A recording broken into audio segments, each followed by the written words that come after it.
So பிரச்சனை பண்ணிட்டு இருக்கிறது கர்நாடகத்தில் இருக்கிற காங்கிரஸ் அரசுங்க.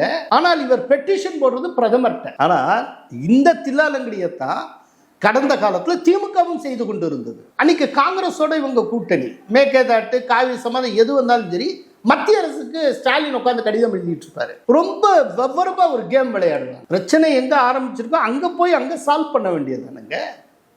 பிரச்சனையுடைய ஊற்றுக்கண்ணே கர்நாடகம், அங்க இருக்கிற காங்கிரஸ் அரசு. இன்னைக்கு நீங்க நல்ல ரேப்போல இருக்கீங்க, காங்கிரஸோட நெருக்கமா இருக்கீங்க. ராகுல் காந்தி ஃப்ரெண்டு உங்களுக்கு. சிங்கிள் போன்ல முடிக்கிற ஒரு விஷயத்துக்கு பிரதமர் தலையிடணும்னு இங்கேருந்து டெல்லிக்கு கடிதம், பெங்களூருக்கு போக வேண்டிய கடிதம் அட்ரஸ் மாதிரி டெல்லிக்கு போயிட்டு இருக்கு. இதெல்லாம் ஊரை ஏமாத்துற வேலை. அதனால தான் இது டிஎம்கே ஆட்சியினுடைய தொடர்ச்சின்னு நான் சொல்றேன். இது இன்னொரு திமுக ஆட்சி. திமுகவுக்கும் தாவேகாவுக்கும் இடையில சித்தாந்த முரண்பாடு ஏதாவது உண்டா? தத்துவ முரண்பாடுகள் ஏதாவது உண்டா?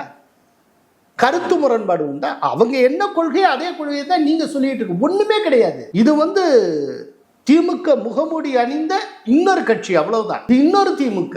அதனால தான் நயினார் நாகேந்திரன் சொல்ற கரெக்ட். இது திமுகவின் அல்லக்கை போல செயல்படுகிறது அப்படின்னு.